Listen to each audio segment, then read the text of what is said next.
Tegelikult hakkavad küll silmad ära väsima. No poole päeva peale umbes. Raivo lubas 3 aastat tagasi mulle juba, et ostab uue kuvar. Vaata, mul on see vana tüüpi kuvar veel. Need vanad kiirituvad õudselt palju. Noh, vaata, juukse kukuvad ka välja väikselt juba. Õudne lugu. Aga no ma saan aru, et tal oli uut autot vaja ja asjad tulevad vahele. No, mõistan. Aga ta võttis mulle need prillid poole aastat tagasi. Ütles, et need kaitsevad silmi selle kiirituse eest. Ma väga ei ole küll tähele pannud midagi, et abi oleks, aga noh, ma hoian need ikka ees, muidu Raivo saab pahaseks. See ei ole hea.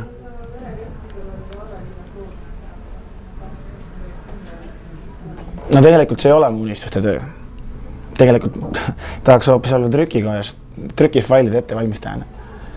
Paar sõpra teevad seda, aga seal on väga suur konkurents, ma ei viitsi sinna pressima minna. Aga päris unelmata töö oleks arvutimängude testmängija. Kohe, kui mingi uus strateegiamäng tuleb välja, siis mängiks kohe ööpäev läbi, et mingid vigu sees ei oleks. Seda tahaks teha. Ei, siin agentuuris mul nagu selliseid sõpru nagu ei ole. Mis mõtled selliseid, kellega väljaspool tööaega kokku saada või? Ei. Siin ajavad kõik mingit oma rida, oma asja. Sekretär ainult arvab, et ta on kõikidega sõber. Minust on natuke imelik. Ütleb tere ja nii kõikidele. Mulle ütleb ka tere.